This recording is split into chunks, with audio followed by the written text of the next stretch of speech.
सततं कीर्तयन्तो मां यतन्तश्च दृढव्रताः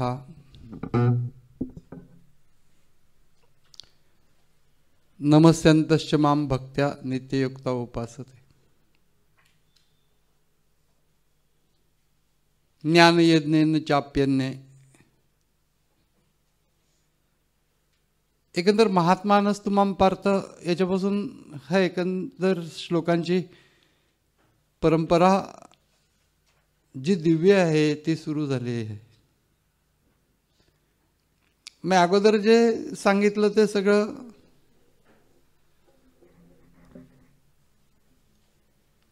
बद्ध अज्ञानी लोक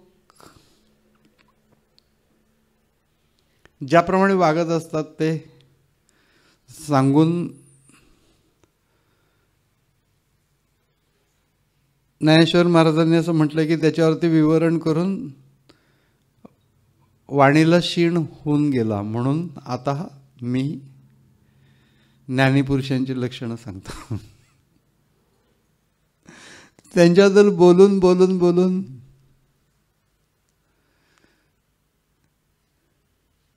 मुखाचा दाह झाला।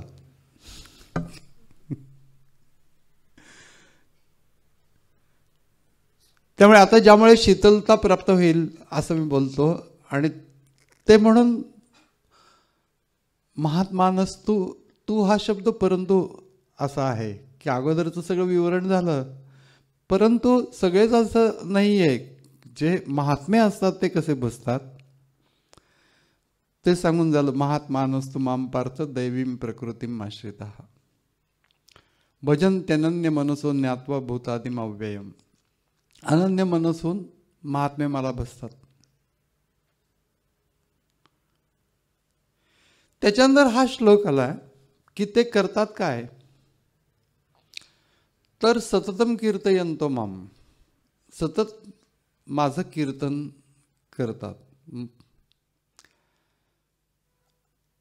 आता सतत कीर्तन करणं म्हणजे आपल्याला कीर्तनाचं एक स्वरूप माहिती आहे की ते कीर्तनाचा पूर्वरंग असतो, उत्तररंग असतो, ते कीर्तन करणारे पायात चाळ बांधतात, त्याच्यानंतर नृत्य नाचतात वगैरे वगैरे असं। पण हे सगळं भक्तिभावात्मक भाग जरी असलं तरी देखील सतत कीर्तन करणं कुणाला असं शक्य नाही आहे की तो सतत अशा रीतीने तो नाचत कीर्तन करेल। त्यामुळे हा सततम शब्द हा त्या कीर्तनाचा एक वेगळा भाग सांगतो आहे। सततम कीर्तयन्तो मां म्हणजे त्यांचं अंतःकरण खरं सांगायचं,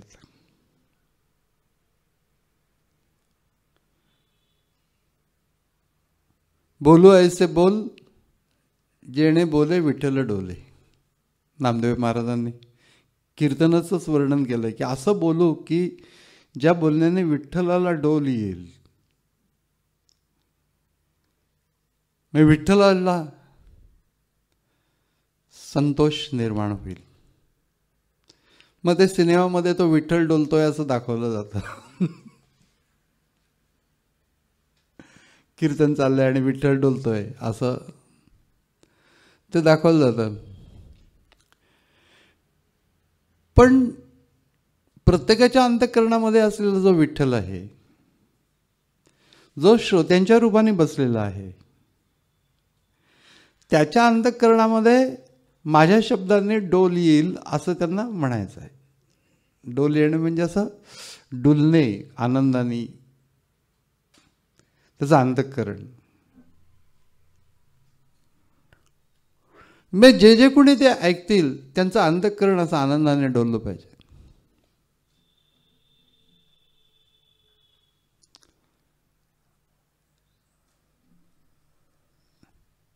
मी बोलणं कसं असावं, किती मृदू आणि किती आनंददायी असलं पाहिजे तुमचं ज्यावेळेला तुम्ही कीर्तन कराल, प्रवचन कराल त्यावेळेला। त्याचं वर्णन ज्ञानेश्वर महाराजांनी एका ठिकाणी केलेलं की ते आपल्याला अजिबात झेपणारच नाही। नवपल्लवी रोमांचितो, नवीन पालवी झाडाला फुलल्यानंतर ते रोमांचित होतं, जणू काही एखादी आनंदाची गोष्ट अंगावरती रोमांच आले. तसं झाडाला नवीन पालवी फुटल्यानंतर त्याला रोमांच आले. ज्ञानेश्वर महाराजांचं काव्य आहे. नवपल्लवी आली, सगळं कोरडं झालेलं होतं, पानं नव्हती आणि एकदम नवीन पालवी फुटायला लागली की झाडं अशी रोमांचित झाली, असं त्यांचं काव्य प्रगट केलं त्यांनी. नवपल्लवी रोमांचितू. त्याच्यानंतर मंद असा वारा वाहतोय, मंदानळे कापवितो. मंद वाऱ्याने ते झाडाची पानं हलतात. आमोद जळे बोलवितू, फुलांचे डोळे. आमोद याचा अर्थ आनंद. आनंदाचं जळ नेत्रातून बाहेर आलं. जसं काही फुलं पाहिलं त्याच्यावरती दवबिंदू पाहिल्यानंतर महाराजांच्या मनात काव्य स्फुरण झालं की हे फुलाच्या डोळ्यामध्ये आनंदाचं जळ आलेलं आहे. तसं श्रोतेरूपी फुलांच्या नेत्रांच्या मधनं आनंदाचं जळ यावं.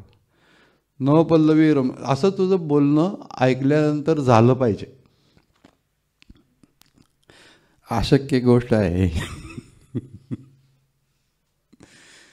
मग किती उंचीच ते ज्या वेळेला एखाद्या वेळेला दृष्टांत देतात त्यावेळेला तो दृष्टांत इतका उंचीचा असतो की तो नुसता शब्दांनी समजून घ्यायला सुद्धा पेलवत नाही. नवपल्लवी रोमांचितो, मंदानळे कापवितो, आमोद जळे बोलवितो, फुलांचे डोळे. अशा प्रकारचं बोलणं. सततम कीर्तयंतो माम याच्यावरती भाष्य करताना कीर्तनाचे आणि नटनाचे नाचरले व्यवसाय प्रायश्चित्तांचे जे नावच नाही पापाचे असे केले. अंतःकरणामध्ये अशा प्रकारचं काही नाही अशुद्ध राहिलं असं त्या कीर्तनाच्या मुळे झालं. ते नामदेव महाराजांनी वेगळ्या पद्धतीने मांडलेलं आहे की बोलू ऐसे बोल जेणे बोले विठ्ठल डोले.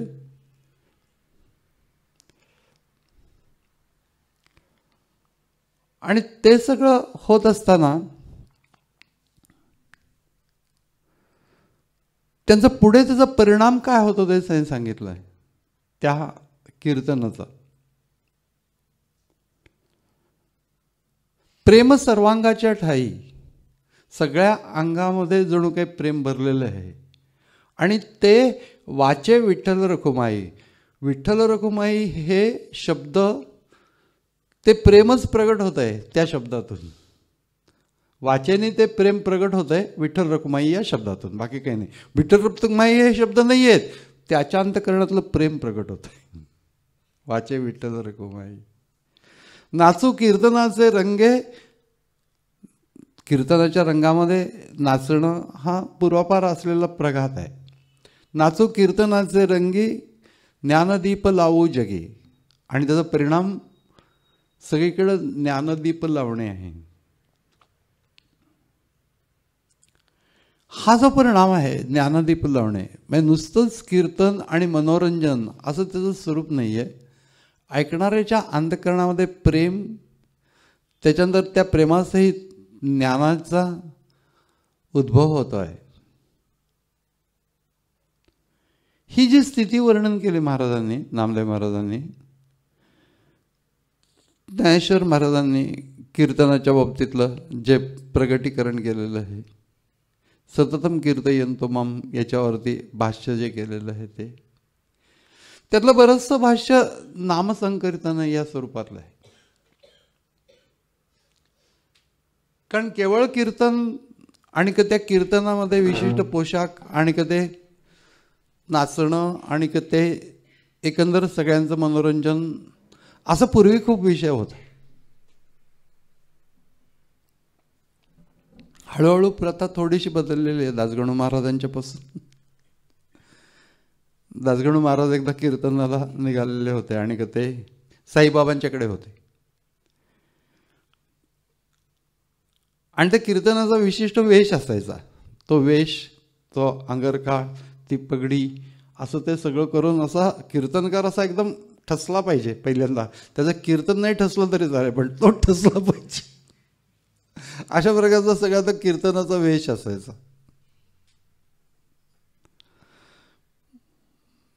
तर ते सगळं घालून दासगणू महाराज निघाले. शिर्डीलाच होते ते, आणि ते साईबाबांना सांगून निघाले की मी आता कीर्तनाला जातोय म्हणून. तर म्हणले कुठं झालं, कीर्तनाला? म्हणले हो. माझं नवरदेवासारखं नटून चाल. तुम्ही सगळ्यांना वैराग्याच्या बद्दलच्या गोष्टी सांगणार आहात आणि तुम्ही एवढं सगळं नटून स्वतःच चाललेलं आहात, तर तुमचं बोलणं ठसेल कसं? असं साईबाबांची भूमिका होती. मग काय करायचं, हे सगळं काढून टाक म्हणले, हा वेश वगैरे. मग साधं धोतर आणि खांद्यावर उपरणं एवढाच वेश ठेवून त्यांनी कीर्तन केलं. आणि तेव्हापासून ते कायम तशाच स्वरूपाचं कीर्तन करत आले. आणि एकंदर संप्रदायामध्ये पण अशीच पद्धत पडली की या पद्धतीने कीर्तन करायचं, की अशा प्रकारचा कीर्तनकाराचा वेश हा महत्त्वाचा नसून त्याच्या आतमधला असलेला प्रेमाचा आवेश हा महत्त्वाचा.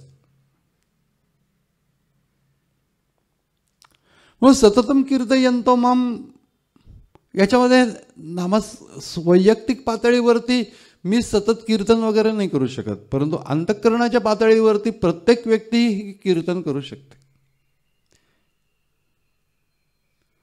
कीर्तन याचा अर्थ प्रेम अंतःकरणामध्ये भरलेलं आहे, त्यातनं जे शब्द बाहेर येतात ते कीर्तन आहे.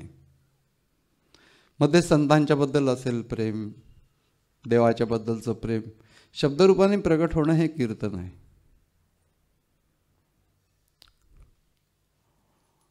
पण ते जे कीर्तन आहे त्याचा एक जो भाग आहे तो नामसंकीर्तन आहे. आणि ते जे नामसंकीर्तन आहे ती अंतःकरणात होणारी गोष्ट आहे. प्रेम प्रगट झालंय आणि नामाच्या साह्याने कीर्तन चाललेलं आहे आतमध्ये.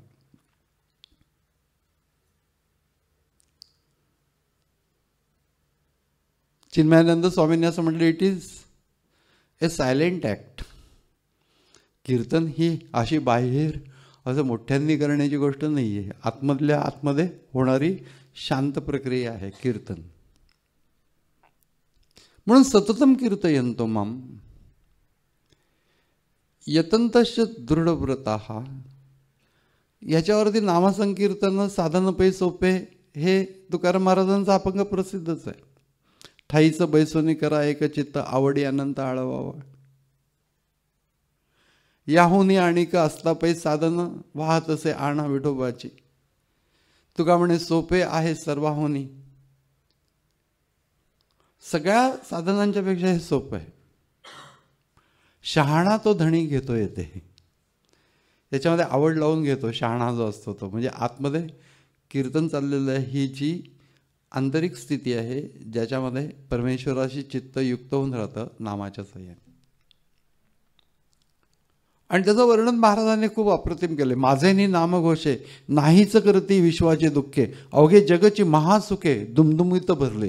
काही एखादेने वैकुंठा जावे, ते तीही वैकुंठची केले आगवे. ऐसे नामघोष गौरवे धवळले विश्व. सगळं विश्व नामघोष गौरव आणि प्रभावाने प्रकाशित झालं. ह्याच्या अंतःकरणामध्ये असलेला जो सद्भाव आहे तो सगळीकडे प्रस्तुत झाला. तो मी वैकुंठी नसे, वेळू एक भानुबिंबी न दिसे. वरी योगियांचीही मानसे, उमरडोनी जाये. परी तयापाशी पांडवा, मी हारपला घेवसावा. जेथे नामघोष बरवा करीती माझा. हा सगळा नामसंस्मरणाशी संबंधित कीर्तनाचा जो भाग आहे तो ज्ञानेश्वर महाराजांनी सततम कीर्तयन्तो माम. कारण की तसं जे नाचून कथा सांगून कीर्तन करणं हे सततम करता येणार नाही, म्हणून त्याचं भाष्य करताना नामसंकीर्तन हेच घेतलं.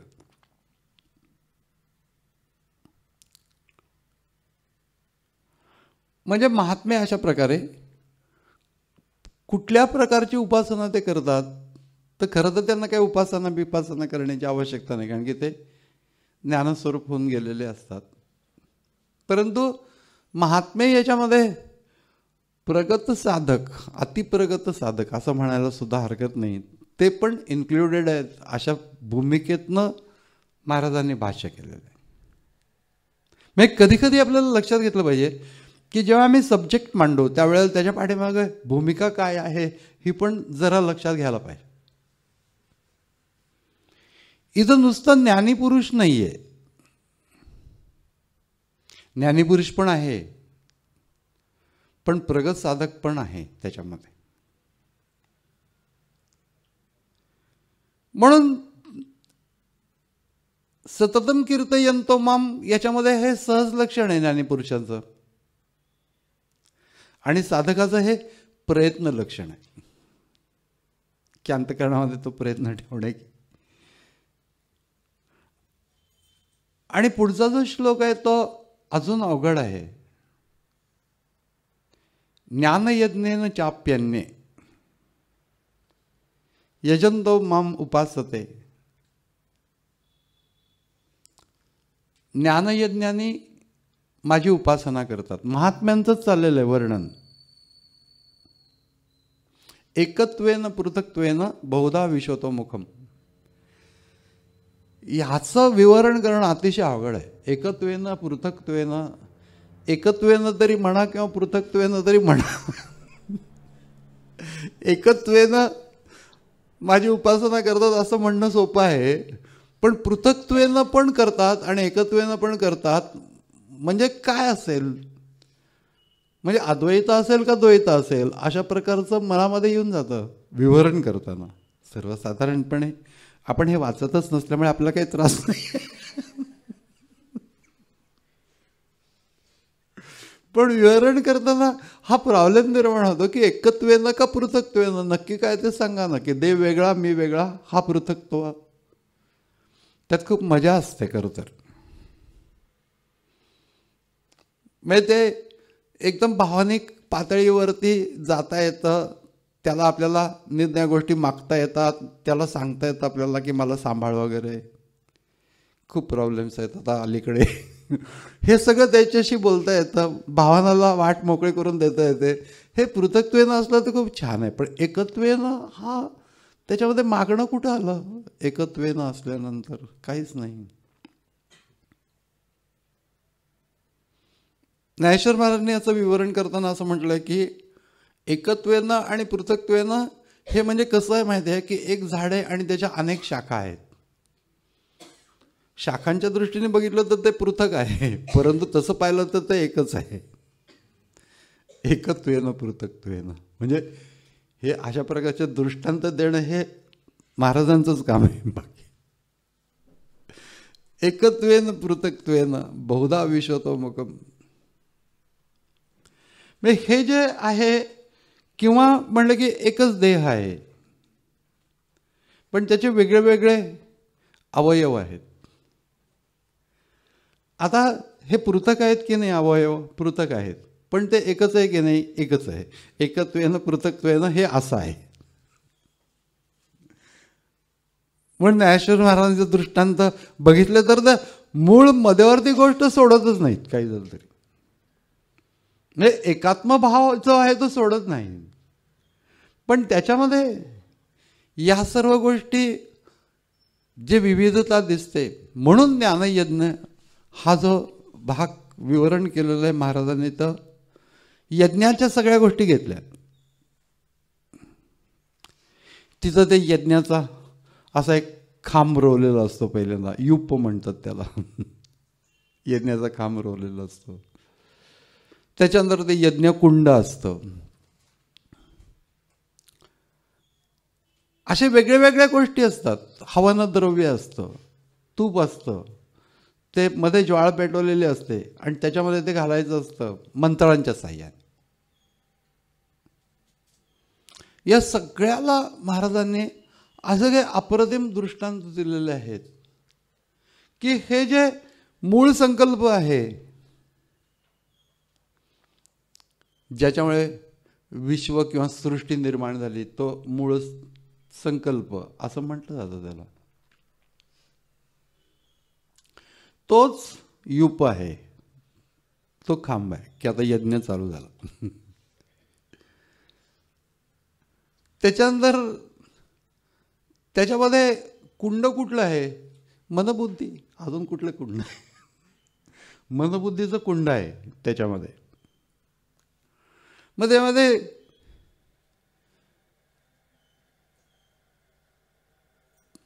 जे घृत आहे, म्हणजे तूप टाकायचं असतं, त्याच्यामध्ये समिधा असतात, म्हणजे यज्ञद्रव्य. हे जे आहे ते यज्ञद्रव्य, विवेक, आत्मविचार, हे सगळं यज्ञद्रव्य. त्याच्यामध्ये जे घृत घालायचं असतं ते कसलंच घृत घालतं? अज्ञान जाळून टाकायचं त्याच्यामध्ये घालून, अज्ञानाचं तूप घालायचं. आणि ते ज्ञानाचा अग्नी आहे. त्या ज्ञानाच्या अग्नीमध्ये अज्ञानाचं तूप घालायचं आणि जाळून टाकायचं. आता हे ऐकायला खूप छान वाटतं, मनबुद्धीचं कुंड. त्याच्यानंतर त्यामुळे असं मूळ ॲक्च्युली ज्ञानयज्ञ म्हणजे काय हे त्याच्यावरून कळतच नाही आहे, दृष्टांतावरून. की अज्ञान जाळून टाकायचं हे तर सगळं कळलं, पण त्याला काही पद्धत आहे का? तर त्यांचं असं म्हणणं आहे की मन आणि विवेक आणि आत्मविचार ह्या ज्या गोष्टी आहेत, तर ह्या गोष्टी त्याचा उपयोग करायचा. आणि त्याच्यामधनं ती ज्ञानाची ज्वाळा पेटेल. म्हणजे यज्ञद्रव्य हे आहे, त्याच्यापासून ती ज्ञानाची ज्वाळा पेटेल. आणि हे सगळं करत असताना ते पशु वगैरे मारतात तिथे यज्ञामध्ये, पशूंचं बळी देतात, पशूचा बळी देतात. म्हणजे पूर्वीची काळातली गोष्ट आहे. तर मी आणि परमेश्वर याच्यामध्ये भेद आहे, अशा प्रकारची भूमिका, हाच पशु त्याला मारायचा. म्हणजे असे दृष्टांत एकाच याच्यासाठी म्हणून ते यज्ञ अशा भूमिकेच्यासाठी म्हणून महाराजांनी इतक्या अप्रतिम निरनिराळ्या गोष्टींचा उपयोग करून घेऊन काय करायचं हे सांगितलेलं आहे. पण तरी ते काय पचनी नाहीच पडत. हे फक्त ऐकायला एकदम बरं वाटतं. अज्ञानरूपी घृत घालून जाळून टाकलं म्हणजे करायचं काय एक्झॅक्टली? असं माझ्यामध्ये महाराजांचं म्हणणं आहे की मी तुम्हाला ही गोष्ट सांगतोय, त्याचं चिंतन तुम्ही करा. चिंतन आपल्यालाच करायचं आहे. ज्ञानयज्ञेनं चाप्याने ज्ञानाग्नी धडधडतो आहे. मग काय काय घातलेलं आहे त्याच्यामध्ये? आत्मविचारणा आणि विवेक, आत्मानात्मविवेक हे घातलेलं आहे त्याच्यामध्ये. ज्ञानाग्नी धडधडतोय. हे सगळं वाचल्यानंतर त्याचा अर्थ लावताना आपली छाती फक्त धडधडते, बाकी काही धडधडत नाही. ज्ञानाग्नी वगैरे कारण एक्सप्लेन कसं करणार हे सगळं. म्हणून हा जो वेगळेपण आहे, हा ज्या व्यक्तीच्या बाबतीमध्ये गेलेला आहे, ज्ञानाची स्थिती प्राप्त झाल्यानंतर उत्कृष्ट रीतीने हे वर्णन 6व्या अध्यायामध्ये दिलेलं आहे की ज्ञानी पुरुषाच्या अवस्थेमध्ये तो योगी कसा जातो. मग त्याचा हा भेद संपून जातो. पहिल्यांदा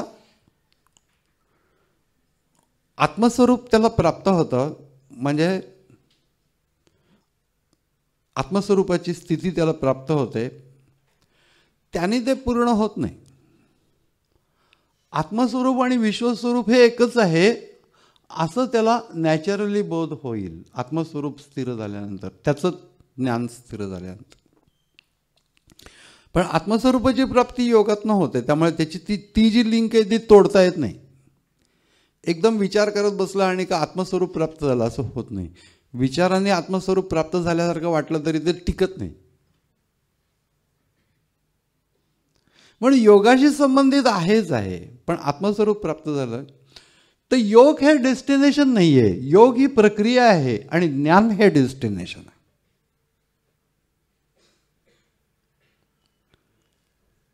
म्हणून द्रव्ययज्ञ, तपयज्ञ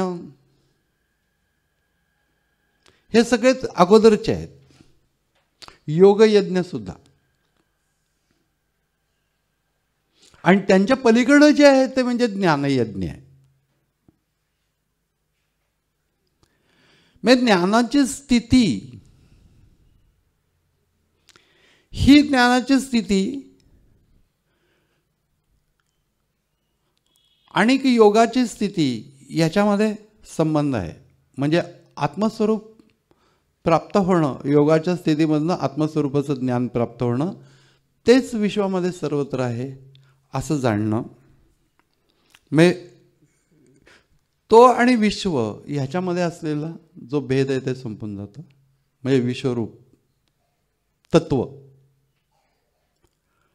आणि सगळं जे जग आहे ते जग आणि तो ह्याच्यामध्ये जो वेगळेपणा आहे तोही संपून जातो. असं एकंदर सिस्टमॅटिकली 6व्या अध्यायामध्ये सांगितलेलं आहे आणि ते काही केल्या आपल्याला झेपत नाही. आम्हाला आमच्यापुरतं योगस्थिती प्राप्त होऊ देत. सगळं जगाशी काही आम्हाला घेणं नाही आहे की जग आणि मी एकच आहे. आपल्यामध्ये सगळं जग पाहतो, जगामध्ये आपण आणि आपल्यामध्ये जग, असं ते सगळं वर्णन आहे. एखादी सून असेल तर म्हणेल की आपल्यामध्ये सगळं जग नको, सासूबाई आल्या तर आपल्यामध्ये नको. एकंदरीत असं आहे की हे सगळं तत्वाच्या अंगाने आहे की विश्वामध्ये असलेलं सगळं तत्व, आत्मतत्व यांची एकरूपता तो अनुभवतो आणि तशा प्रकाराने सगळ्या जगाशी आत्मीयतेने वर्तन करतो. असं एकंदरीत तो म्हणजे जगाला फटकून मी आपल्या ज्ञानाच्या अवस्थेत राहीन, हे अपूर्ण ज्ञान आहे. म्हणजे ज्ञान आहे पण अपूर्ण ज्ञान आहे. काही काळ तसं राहायला पण लागतं. सारखं निरनिराळे प्रोग्रॅम्स अटेंड करत राहिले आणि काही वेळच मिळाला नाही साधनेला, चिंतनाला, तरी ही गोष्ट अशी होऊ शकते की स्वतःपुरतंच ते ज्ञान राहील. अशी स्थिती होण्यासाठी जो एकांत लागतो तो मिळणारच नाही. म्हणजे त्या एकांतामध्ये आत्मस्वरूपाचं ज्ञान प्राप्त करून घेणे ही पहिली गोष्ट. मग ते विश्वामध्ये तेच आहे अशी पुढची गोष्ट आहे. आता सगळीकडं ते तत्व आहे अशा प्रकारचं जे ज्ञान होणं आहे ते ज्ञान आणि स्वतःला प्राप्त झालेली योगस्थिती यांचा एकंदरीत परस्पर संबंध जो आहे तो संबंध आहे. त्याच्यामध्ये जो ज्ञानाचा विचार आहे हे ज्ञानाच्या विचाराशी संबंधित चित्त करत राहणे एका बाजूला, आत्मस्वरूप स्थिती प्राप्त करून घेणे हा एकांतात बसून करण्याचा भाग आहेच आहे. पण उरलेला वेळ मन किती मोकळं असतं आणि ते वाटेल तिथं जाऊ शकतं. आणि तो सगळा जो योगाच्या वेळेला अनुभवलेला जो भाग आहे तो थोडाच वेळापुरता असतो आणि तो टिकत नाही. नंतर जेव्हा जगात येतो त्यावेळेला जगात तो काही योगाचा भाग जो काय आहे त्यातनं जे प्राप्त झालेलं जे आहे असं वाटतं की आपण अतिशय शांत झालेलो आहोत. आणि एकदा बाहेर आलं आणि जर का कोणीतरी एकदम आपल्याला ट्रॅफिकमध्ये क्रॉस केलं की आपला ते योगाचा भाग वगैरे सगळं निघून जातो. अशा प्रकाराने आता तर ते फारच अवघड आहे. म्हणजे सध्याचं ट्रॅफिक पाहता खऱ्या ज्ञानी लोकांची परीक्षा त्या चौकामध्ये डेक्कनपासून वरती येत असताना वगैरे घेता येईल आपल्याला. पण किंवा कित्येक असे रस्ते आहेत की ज्या ठिकाणी ज्ञानीपुरुषांना पाठवलं पाहिजे ते शांत राहतात की नाही बघायचं, टेस्ट करायचं. शांत जर करत असेल तर सर्टिफाय करायचं.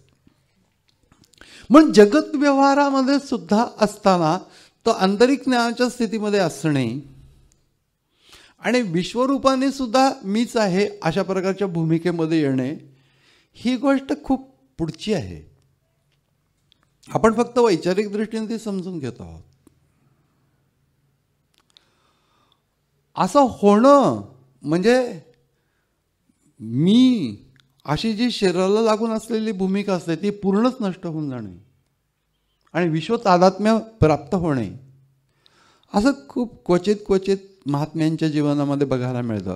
रामकृष्णांचा जो गळ्याला कॅन्सर झालेला होता आणि त्याच्यामध्ये अन्न ग्रहण करता येत नव्हतं त्यांना, अशी स्थिती होती. आणि त्यावेळेला ते नरेंद्रनाथ म्हणजे स्वामी विवेकानंद वगैरे असे जवळ बसलेले असताना सगळ्यांना असं दुःख होत होतं की यांना खाता येत नाही आहे या संबंधामध्ये. लाटू महाराज वगैरे सगळे त्यांचे शिष्य बसले. तर कुणीतरी म्हटलं की महाराज तुम्हीच काहीतरी उपाय करा आणि हा रोग घालवा ज्याच्यामुळे तुम्हाला खाता येईल, ते आम्हाला पाहावं असं वाटतंय. अतिशय व्याकुळ झाली मंडळी. आणि ते खाता येत नाही आहे अशी एक अवस्था, आणि हा प्रश्न विचारला आहे की तुम्ही हा रोग थोडासा घालवा आणि खाता येईल, आम्हाला पाहता येईल, म्हणजे ते तुम्ही खाताय हे. तर त्यावर ते एकदम उद्गारलंय, मग या सगळ्या लोकांच्या मुखातनं कोण खातंय?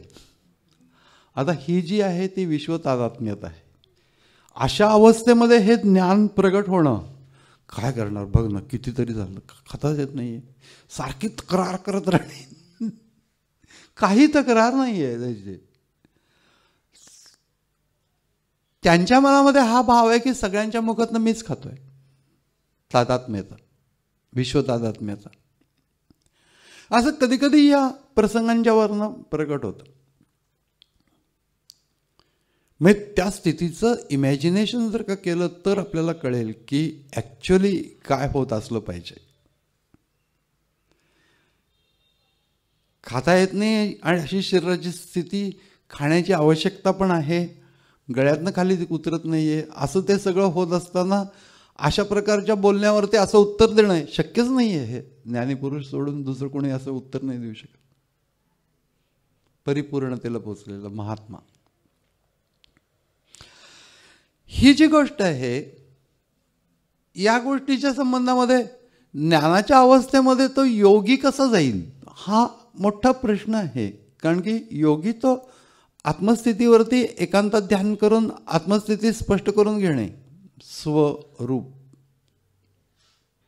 मग असं पण एक उपाय सांगितलेला की विश्वामध्ये वावरत असताना सुद्धा एक लक्ष स्ववरती अवधान केंद्रित करणे आणि एका अवधानाने विश्वामधला व्यापार करणे, असं दुसरं गोष्ट सांगितलं. हे सगळं सांगून झालेलं असताना आणि तशा करायचा तो प्रयत्न करत असताना आता तत्व सगळीकडे एकच आहे. अशा प्रकारचं जे ज्ञानाचे जे विचार आहेत ते ज्ञानाचे विचार एका बाजूला आत्मस्थिती आहे आणि एका बाजूला म्हणजे ती विकसित होती आहे आणि एका बाजूला ते ज्ञानाचे विचार पण आहेत. तर हे जे ज्ञानाचे विचार त्याच्या बाबतीत आहेत, तत्वज्ञानाचे विचार त्याच्या बाबतीमध्ये आहेत, तर त्या तत्वज्ञानांच्या विचारामध्ये चित्त ठेवून राहणे,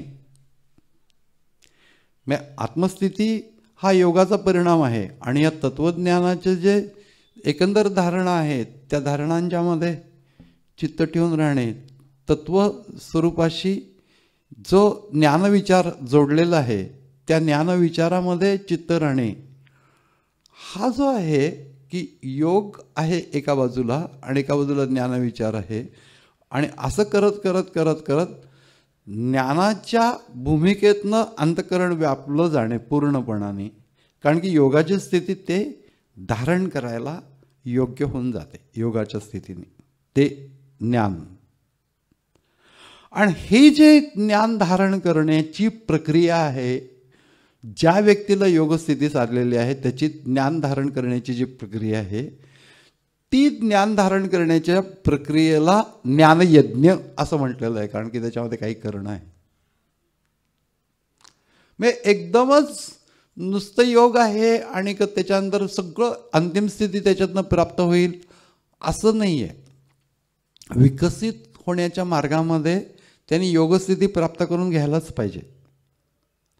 आणि त्याबरोबर ज्ञानविचार जो आहे तो पण उद्भवत राहील, पण तो ज्ञानविचार हा धारण करणे, विचार आहे, तो धारणा आहे.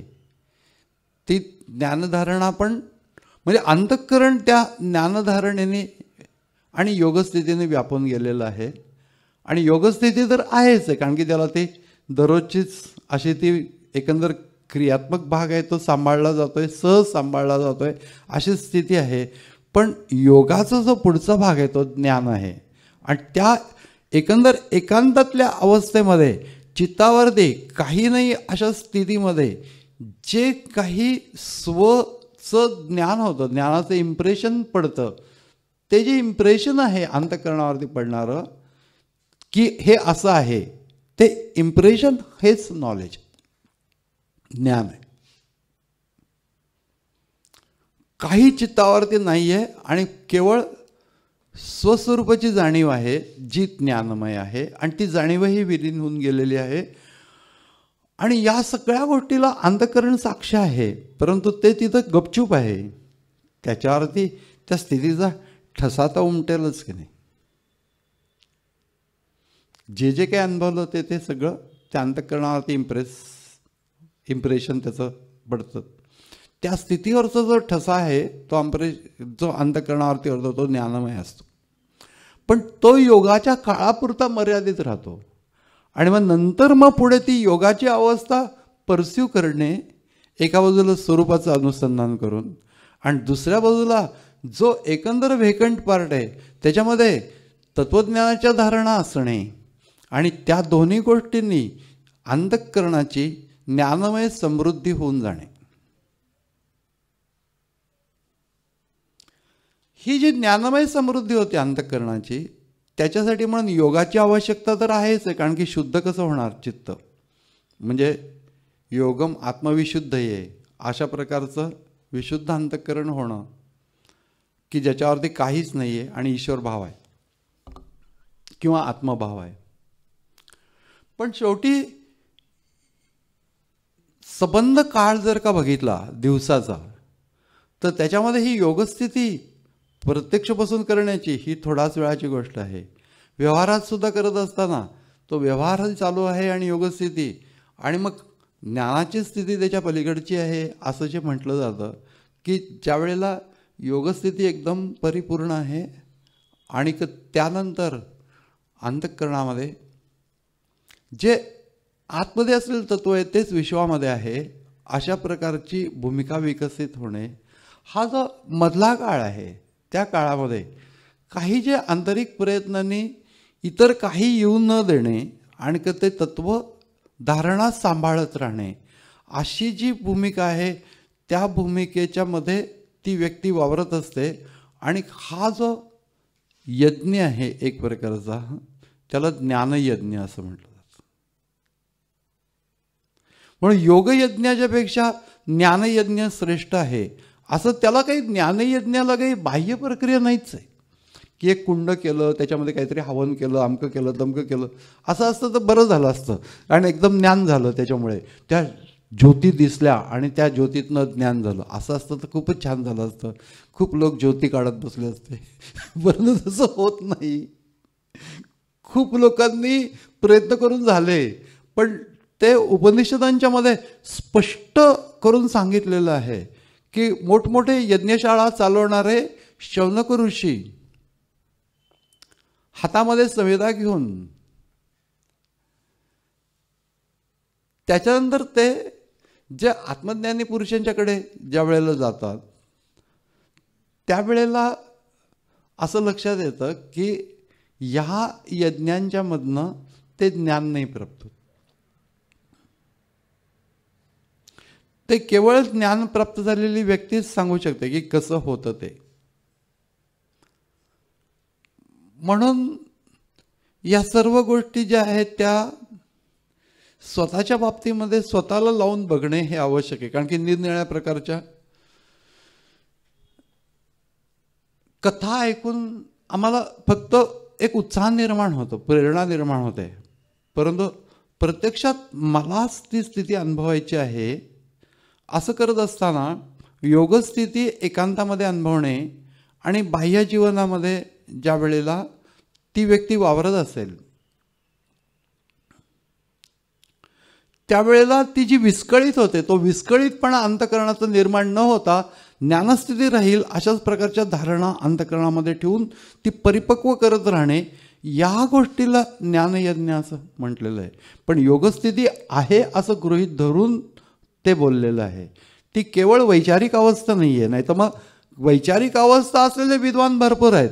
सगळेजण साक्षात्कारी पुरुष नाही होऊ शकत. याचं कारण की विद्वत्ताच त्याच्या आड येते. म्हणून विद्वत्ता ही असणं ही काही कमीपणाची गोष्ट नाही, मोठेपणाची गोष्ट आहे. ही गोष्ट जरी खरी असली तरी विद्वत्ता ही तुम्हाला तत्वाच्या स्थितीमध्ये नाही नेत, तत्वस्वरूप होऊन नाही जात. तत्वस्वरूप होण्याचा एक म्हणजे कुठं जायचं आहे, डेस्टिनेशन असं शब्दांनी सांगितलं जातं. प्रत्यक्षामध्ये मला त्यातनं असं जायला लागतं.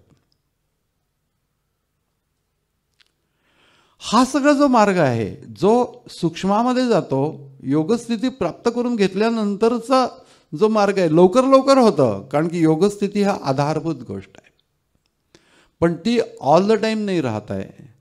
त्याच्यामधला जो काळ आहे की योग टू ज्ञान, याच्यासाठी असलेला जो ज्ञानाचा एक सूक्ष्म प्रयत्न करायला लागत असतो, त्याच्यामध्ये धारणात्मक भाग जो आहे ज्ञानाच्या त्या सहज स्फुरत राहतात.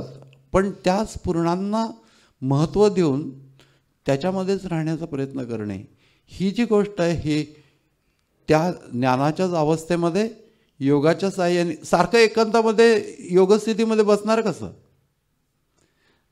त्यामुळे ज्ञानधारणांचा नुसता विचार करून योगस्थिती नसेल तर ते फुसका पार ठरतो. त्यामुळे एका बाजूला योगस्थिती पूर्ण झालेली आहे आणि ज्ञानस्थिती पूर्ण प्राप्त नाही झालेली आहे, पण स्फुरण होत आहे. ते स्फुरण धरून ज्ञानधारणांच्या सहित राहत हळूहळू पूर्ण ज्ञानस्थिती प्राप्त करून घेतली म्हणजे मग ती जी स्थिती आहे ती ज्ञानयज्ञ. आणि ज्ञानीपुरुषाला ज्ञानयज्ञही करायला लागत नाही. योगयज्ञ त्याचा पूर्ण झालेला असतो, पण ज्ञानयज्ञ नावाची स्वतंत्र प्रक्रिया त्याला करायला लागत नाही, कारण की तीही मॅच्युअर होऊन गेलेली असते, सहज होऊन गेलेली असते. म्हणजे योगस्थिती जितकी सहज होऊन गेलेली असते त्याला तितकीच ज्ञानस्थिती सहज होऊन गेलेली असते. त्यामुळे महात्म्यांच्या बाबतीमध्ये म्हणजे प्रगत साधक जर का असेल तर त्याला या गोष्टीने अंतःकरण कल्टिवेट करत राहायला लागतं ज्ञानविचारांनी. जी गोष्ट योगाच्या बाबतीमध्ये योग साधनेने कल्टिवेट करायला लागते, ती गोष्ट ही एक वेगळ्याच प्रकारची साधना आहे की जी जास्ती सूक्ष्म आहे. वैचारिक दृष्टी पण त्याच्यामध्ये आहे, परंतु योग परिपूर्णतेच्या सहित असलेली वैचारिक दृष्टी आहे. म्हणून हा ज्ञानयज्ञ समजूनच घेणं पहिल्यांदा फार अवघड आहे. का असं म्हटलं असेल की योग सगळ्या यज्ञांच्यापेक्षा ज्ञानयज्ञ श्रेष्ठ आहे? तर ज्ञान श्रेष्ठ आहे. नाही ज्ञानेन सदृशम पवित्रमिह विद्यते तत्स्वयं योग संसिद्ध. हा योग संसिद्ध झाल्यानंतर कालेन आत्मनि विंदती, काही काळानंतर म्हणजे ती मॅच्युरिटी प्राप्त होण्याचा तो काळ सांगितलेला आहे. त्याच्यामध्ये योगाची स्थिती तर आहेच आहे आणि ज्ञानाच्या धारणा स्फुरण पण पावत आहेत, ऐकलेल्या पण आहेत, पण आतून समजत येत आहेत आणि मग त्या ज्ञानस्थितीमध्ये ती व्यक्ती राहते. मग त्यांच्या बाबतीमध्ये साधना काही नाही, ज्ञानस्थितीत राहणे हीच गोष्ट. म्हणून रमण महर्षींना असं विचारलं की ज्ञानी पुरुषांना साधना काय, त्यांनी कुठली साधना करायची? तर त्यांनी असं विचारलं की साधना किसली आहे, व्हॉट फॉर साधना? पण ते त्यांनी बोलणं ठीक आहे, आपण बोलणं हे योग्य नाही. किंवा आपल्याला विचारलं तर रमण महर्षीच म्हणले होते साधना कशासाठी असं म्हटलं तर आपली भयंकर हानी होईल. कारण की योगस्थिती मॅच्युअर झालेली आहे अशी स्थिती आणि मग ज्ञानाच्या स्थितीची मॅच्युरिटी हा जो दरम्यानचा भाग आहे ज्ञानयज्ञ, याच्यामध्ये आंतरिक प्रयत्नाने ज्ञानस्थिती टिकून ठेवणं. त्याच्यामध्ये शब्द पण आहेत, परंतु जास्ती करून निःशब्दतेमध्ये ज्ञानस्थिती अशी अंतःकरणामध्ये विकसित होत जाते आणि मग सगळीकडंच ते तत्व आहे. या पुढच्या अवस्थेमध्ये व्यक्ती जातो की जे आत्मतत्व आहे ते सगळ्यात विश्वातलं ते तत्व आहे, विश्वात तेच तत्व आहे. म्हणून ज्ञानस्थिती ही योगस्थितीच्या पेक्षा जास्ती सूक्ष्म आहे. सर्वश्रेष्ठ गोष्ट काय असेल तर ती ज्ञानस्थिती आहे. म्हणून हा नाही ज्ञानेन सदृशम पवित्रम इह विद्यते, याच्या इतकं पवित्र दुसरं काही नाही असं भगवद्गीता जे सांगते आहे. परंतु असं सांगत असताना तू काय हो हे सांगताना तस्मात योगी भवार्चन, योगी हो असं सांगताय. योगी झाल्याशिवाय तू ज्ञानी कसा होशील? त्यामुळे ज्ञानी होऊ शकणारच नाही. डायरेक्ट असं ज्ञानीच झालं, एकदम उठलो सकाळी आणि ज्ञानीच होऊन उठलो असं काही होत नाही. योगाच्या अवस्थेमधली मॅच्युरिटी हे गृहीत आहे. ज्ञानाच्या स्थितीमधली मॅच्युरिटी येण्याच्या दरम्यानचा जो काळ आहे त्यामध्ये तो परिपूर्ण अवस्थेला गेलेला योगी काय करतो आणि त्याची ज्ञानस्थिती कशी मॅच्युअर होते, हा जो मधला जो काळ आहे त्याला ज्ञानयज्ञ असं म्हटलेलं आहे. म्हणून द्रव्ययज्ञ, तपयज्ञ, योगयज्ञ, या स्वाध्याय यज्ञ, सगळे वेगळे वेगळे यज्ञ आहेत. या सगळ्यांच्यापेक्षा ज्ञानयज्ञ श्रेष्ठ आहे असं म्हटलं आहे. पण खूपच ती गोष्ट समजून घ्यायला सूक्ष्म आहे. ज्ञानयज्ञ आपण तो विचार करत राहणे, याच्या अगोदर पहिल्यांदा आपल्याला योगस्थिती परिपूर्ण करण्याच्यासाठी म्हणून जो योगाचा मार्ग आहे की आपण जाणीवेवरती अवधान केंद्रित करणे, हा ज्ञानाचं नव्हे, हा योगाचा मार्ग आहे. योगस्थिती पूर्ण झाल्यानंतर ज्ञानस्थिती विकसित होतच राहते त्याच्याबरोबरच. पण नंतर केवळ ज्ञानस्थितीत असलेल्या व्यक्तीला योगाची पण आवश्यकता नाही अशी स्थिती निर्माण होऊन जाते. ती व्यक्ती काय करत नाही, ती व्यक्ती ज्ञानाच्या अवस्थेमध्ये राहते. ही एकदम उत्तुंग स्थिती आहे. योगाला काही प्रक्रिया आहे पण या ज्ञानाला काही प्रक्रिया नाही आहे. परंतु घडण जोपर्यंत ज्ञानापर्यंत जाईल तोपर्यंत एक सूक्ष्म आंतरिक प्रक्रिया आहे की ज्याच्यामध्ये तत्त्वज्ञानाच्या धारणा ज्या आहेत त्या धारणा स्फुरत राहतात आणि त्यांना पकडून ठेवून त्या वातावरणात राहणे हा एक महत्त्वाचा भाग असतो. पण त्याला केवळ त्या धारणा पकडत राहणे आणि योग पूर्ण नसले तर तो ज्ञानयज्ञ होणार नाही. म्हणून योगाच्या नंतर ज्ञानयज्ञ. हरिओम.